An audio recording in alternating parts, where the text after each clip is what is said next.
మీర్పేట్ ఘటనలో సంచలన విషయాలు వెలుగు చూశాయి. అయితే గురుమూర్తికి 14 రోజుల రిమాండ్ విధించింది కోర్టు. అయితే కోర్టు ఆవరణలో ఎటువంటి భయం జంకు ప్రదర్శించలేదు గురుమూర్తి. తనకు ఏ మాత్రం భయం లేకుండా చాలా ఫ్రీగా తిరుగుతూ ఉన్నారు గురుమూర్తి. అయితే మొత్తంగా తన భార్య హత్య కేసులో తానే నిందితుడినని గురుమూర్తి ఒప్పుకున్నారు. దీంతో పోలీసులు అతన్ని కోర్టు ముందు హాజరుపరచడం జరిగింది.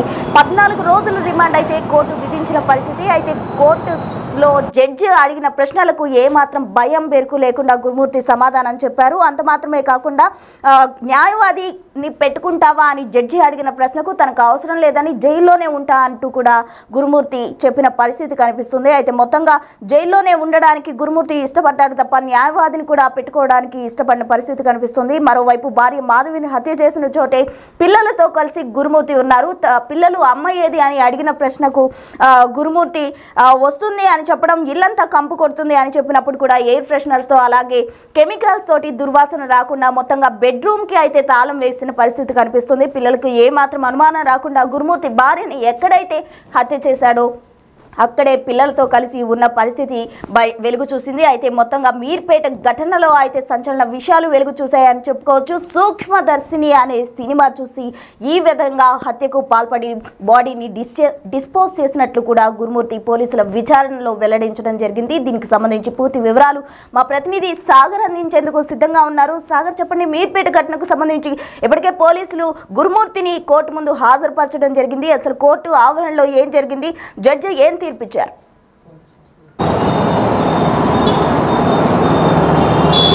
ప్రస్తున మీర్పేట్ వెంకటమాధవి సంచలనం సృష్టించినటువంటి వెంకటమాధవి హత్య కేసులో గురుమూర్తి రిమాండ్ విధించిన సందర్భంలో కూడా కోర్టు హాల్లో కూడా కొన్ని విస్తుపోయే విషయాలు కూడా బయటకు వస్తున్నాయి. ఎందుకంటే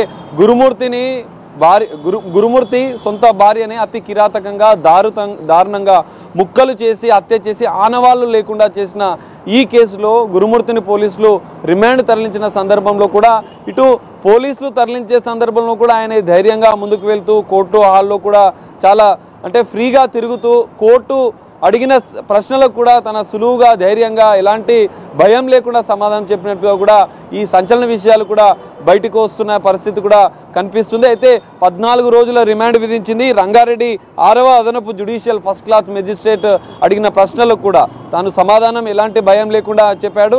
పోలీసులు ఏమైనా ఇబ్బంది పెట్టారంటే పోలీసులు నన్ను ఏమీ కొట్టలేదు, పోలీసులు వైద్య పరీక్షలు నిర్వహించిన అనంతరమే నన్ను తీసుకొచ్చారని చెప్పారు. న్యాయవాదిని ఏమైనా పెట్టుకుంటావా అంటే అసలు నాకు న్యాయవాది అవసరం లేదు, లీగల్ హెల్ప్కి సంబంధించినటువంటి లీగల్ ఎయిడ్ నుంచి కూడా హెల్ప్ ఏది అవసరం లేదు, నేను జైల్లోనే ఉంటానంటూ అంత ధైర్యంగా కోర్టుకు కూడా సమాధానం చెప్పినట్లుగా కూడా తెలుస్తోంది. ఇటు పోలీసులే కాదు, ఈ కేసు సంబంధించిన విషయంలో కూడా ప్రజలు కూడా అనేక సంచలన విషయాలను విస్మయానికి గురవుతున్న పరిస్థితి కూడా కనిపిస్తుంది. ఎందుకంటే అత్యంత కిరాతకంగా దారుణంగా కట్టుకున్న భార్యను వెంకటమాధవిని హత్య చేసి ముక్కలుగా చేసి పండుగ అనంతరం తెల్లారి 16వ తేదీన ముక్కలుగా చేసి ఆనవాళ్లు లేకుండా ఈ సూక్ష్మదర్శిని అనే సినిమా ద్వారా దాన్ని చూసి ప్రేరేపితుడైనటువంటి నిర్ణయం తీసుకున్నటువంటి గురుమూర్తి మొదట భార్య మృతదేహాన్ని వాష్రూమ్లోకి తీసుకెళ్లి తల మొండెం వేరు చేసి మొత్తం 4 భాగాలుగా ముక్కలుగా చేసి పూర్తిగా దానికి సంబంధించినటువంటి ఆనవాళ్లు లేకుండా చేసి పోలీసులకే ఒక పెద్ద టాస్క్గా ఒక మిస్టరీ డెత్గా వాళ్ళకు సవాల్ విసిరిన పరిస్థితి కూడా మనం చూసాం. దాదాపు 15 రోజులు దర్యాప్తు చేసిన పోలీసులు ఎట్టకేలకు కొన్ని సాంకేతిక ఆధారాలను కేసులో సేకరించారు. ఇటు శరీర టిష్యూ కావచ్చు, బ్లడ్ కావచ్చు, హెయిర్ కావచ్చు, ఈ 3 శాంపిల్స్ని FSL రిపోర్ట్ ఆధారంగా పిల్లలకు వెంకటమాధవి తల్లికి DNA టెస్ట్ ఆధారంగా కీలక ఆధారాలు సేకరించారు.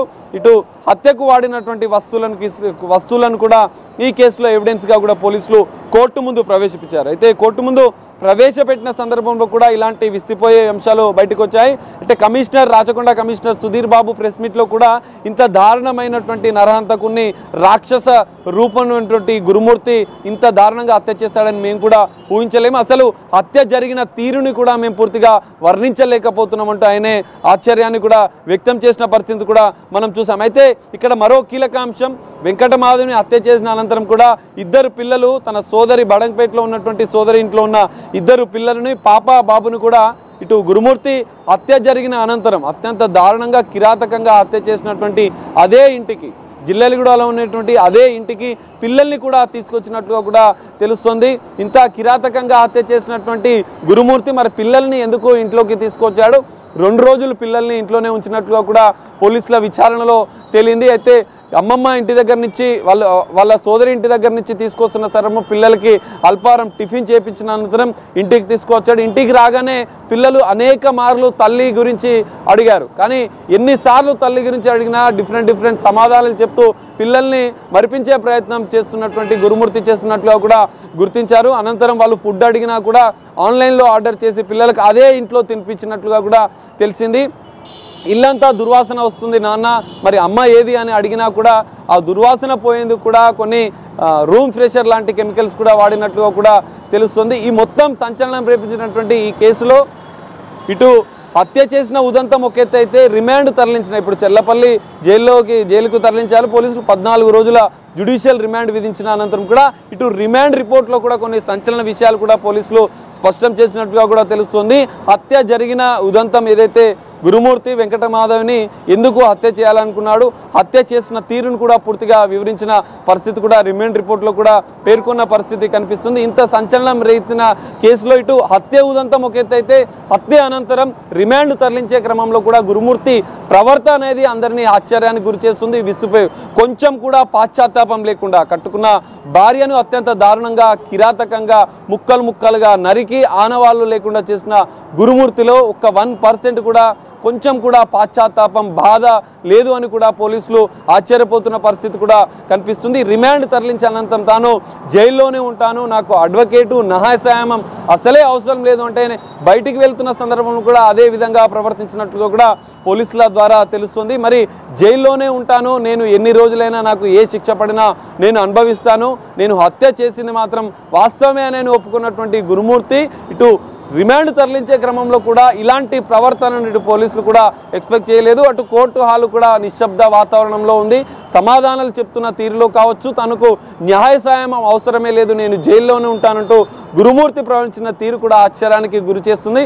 అయితే సంచలనం సృష్టించినటువంటి మీర్పేట హత్య ఉదంతం అనేది ఇంకా సస్పెన్స్ అయితే కొనసాగుతుంది. మరి నిందితుడు గురుమూర్తికి ఎలాంటి శిక్ష పడుతుంది? ఇప్పటికే పోలీసులు సాంకేతిక ఆధారాలతో పాటుగా శాస్త్రీయపరమైన సైంటిఫిక్ ఎవిడెన్స్ కూడా కోర్టు ముందు ఉంచారు. ఈ నేపథ్యంలో 14 రోజుల రిమాండ్ అనంతరం కూడా ఎలాంటి శిక్ష పడుతుంది అనేది కూడా వేచి చూడాల్సిన పరిస్థితి కనిపిస్తుంది. అయితే ఈ రోజు కస్టడీ కోరే అవకాశం కూడా కనిపిస్తుంది. కోర్టులో ఇటు పోలీసులు మీర్పేట పోలీసులు కస్టడీ పిటిషన్ వేయనున్నారు.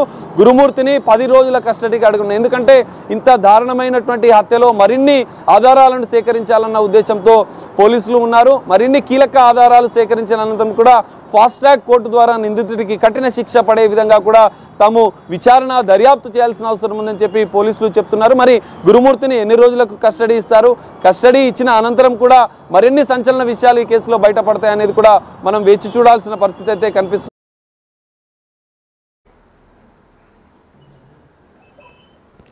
ఇక మొత్తంగా సంచలనం సృష్టించిన మీర్పేట హత్య కేసుకు సంబంధించి అయితే గురుమూర్తికి 14 రోజుల రిమాండ్ విధించింది కోర్టు. అయితే గురుమూర్తిని కోర్టులో హాజరుపరిచిన సమయంలో చాలా తన ప్రవర్తన డిఫరెంట్గా ఉంది అని, అసలు హత్య చేశాడా అన్న అనుమానాలు కూడా వ్యక్తమయ్యే విధంగా తన ప్రవర్తన ఉంది అంటూ కూడా చెప్తున్న పరిస్థితి కనిపిస్తుంది. అయితే మొత్తంగా ఈ కేసుకు సంబంధించి 14 రోజుల రిమాండ్ అయితే విధించారు. పోలీసుల విచారణలో గురుమూర్తి హత్య చేసినట్లు ఒప్పుకున్నారు. తర్వాత హత్య చేసిన ప్లేస్లోనే తన పిల్లలు తీసుకొచ్చి వాళ్ళకి అల్పాహారం తినిపించి ఆన్లైన్ ఆర్డర్ చేసి కూడా ఫుడ్ తెప్పించి అక్కడే పిల్లల్ని ఉంచారు. అసలు గురుమూర్తి ఎందుకు పిల్లల్ని అక్కడికి తిరిగి తీసుకొచ్చాడు, 2 రోజుల పాటు తనతో ఎందుకు ఉంచుకున్నాడు అనేది కూడా తేలాల్సి ఉంది. మొత్తంగా ఈ కేసుకు సంబంధించి 14 రోజుల రిమాండ్లో కూడా సంచలన విషయాలు కూడా వెలుగు చూసే అవకాశం కనిపిస్తుంది. దీని తర్వాత కోర్టు డెసిషన్ ఏ విధంగా ఉండబోతుంది, గురుమూర్తికి ఎటువంటి శిక్ష విధిస్తుంది, మరణ శిక్ష విధిస్తుందా లేక జీవిత ఖైదు విధిస్తుందా అనేది తేలాల్సి ఉంది.